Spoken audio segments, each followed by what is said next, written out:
Hey guys, how are you? Welcome back to my channel. On today's video, we're gonna do an update on my Frankenpalette, and I have a few things that I wanna switch up. You guys know that these videos are long, so if you wanna see my update for my Frankenpalette, and I actually hit pan in a couple shades. It wasn't as a huge deal as I was expecting. I wanted to hit pan in more shades, but I will have an explanation for everything. So if you wanna see my update on this Frankenpalette series, pan those eyeshadows type of project that I have here, then just keep on watching. So for those of you who are new to my channel, when I do these pan those eyeshadows Frankenpalette project, I've been doing them with my Natasha Denona eyeshadow palettes, which are my favorite formula of eyeshadows.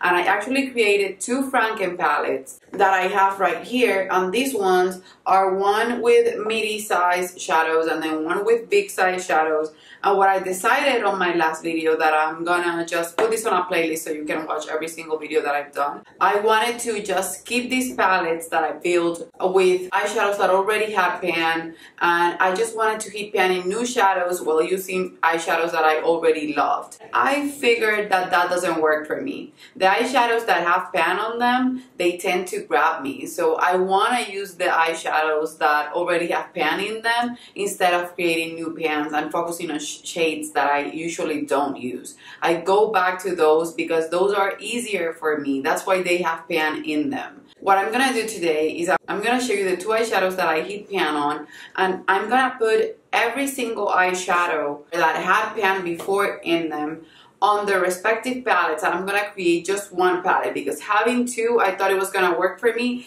It didn't work for me. I mainly used the a small size palette, and I didn't reach for the other one. And on top of that, I've been trying to rotate my eyeshadow collection. Having two extra palettes, and then every eyeshadow palette that I have in my collection that I want to work with, and then trying to use the new eyeshadow palettes that come into my life, it didn't make any sense. I was thinking either to create a quintet of eyeshadows, like a little small Natasha Denona eyeshadow palette to work on, but that's too little for me. I don't like using quintets unless I'm traveling. So I decided that I'm gonna just remove all the eyeshadow shades that have pan in them, and I'm gonna create just one on this bigger size palette so that I can reach for it and try to work on new shades. The only shade that I'm gonna leave that has pan already in it is the black, because I just have to use black eyeshadow every single day. It's a thing of mine that I have to blend my eyeliner with black eyeshadow. Yeah. This eyeshadow palette didn't have any more new pans, and then I have two new pans on the small one. And the two pans are on this shade right here, this dark brown, which I always, if I don't use a black, I use a dark brown to smoke my lower lash line or just to tight line my lower lash line. And then I also have pan on this shade right here. Okay, so those shades are Opart from the Retro palette and then Suntan from the Bronze palette. And now I'm gonna just go in and place every single pan on my Natasha Denona shadows, and then I'll be right back and show you the new palette that I created. Okay, you guys, so it took me a while, but I did it, and I wanted to let you guys know that I'll be doing something different. So I decided to go for the smaller palette. I'll tell you in a second why. And I just left here shades that do not have pan in them. I even removed the black so that I can reach for other blacks in my collection that do not have pan. So I'm pretty excited to play with this palette. It has a mixture of palettes from Natasha Denona. I'm excited because it has a lot of shades from the Retro palette, and now the Retro palette has the first pan. Almost all my Natasha Denona eyeshadow palettes have pan in them, except for the new ones. And this is one of the new ones, and now the shade Opart has a small pan right here, and I'm super excited. The rest of the shades that are missing here are on my Frankenpalette, so I'm really excited to have a mixture of this one in here. Then also the purple blue one has a few pans in the Frankenpalette representing it. But what I wanted to do was, for the two palettes that have no eyeshadow pans in the Frankenpalette that are new, that are just basically untouched, are my pastel palette and my Circo Loco palette. I've played more with the pastel palette.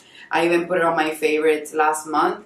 but I stopped using it because I was focusing on other palettes and on my Franken palette. So now on this project, I'm going to have this palette to play with as a whole so that I can review it more thoroughly.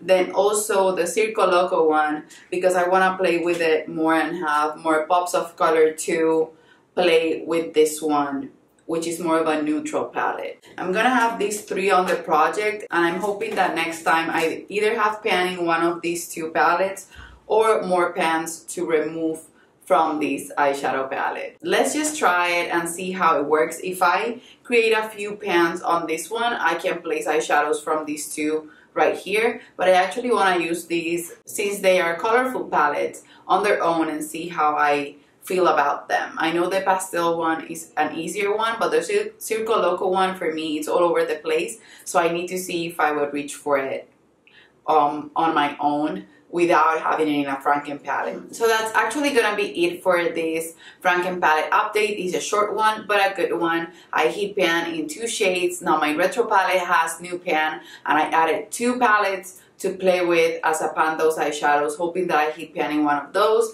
And then also I will have this one to just keep removing and rotating new pans. So far 2 pans that I've hit, and I said that my goal was to hit pan in 25 shades. So now I have 23 pans to go for the entire year, only on my Natasha Denona palettes. So that's it, you guys. I hope you enjoyed this video. I hope you enjoyed this update. Let me know if you want to see any looks using the Circo Loco or the pastel palette. And that's it. I love you. Don't forget to subscribe, hit the notification bell to be notified every time I upload a video, and leave us an emoji today, something related to Circo Loco if you watch the entire video, and I'll see you on the next one. Bye bye.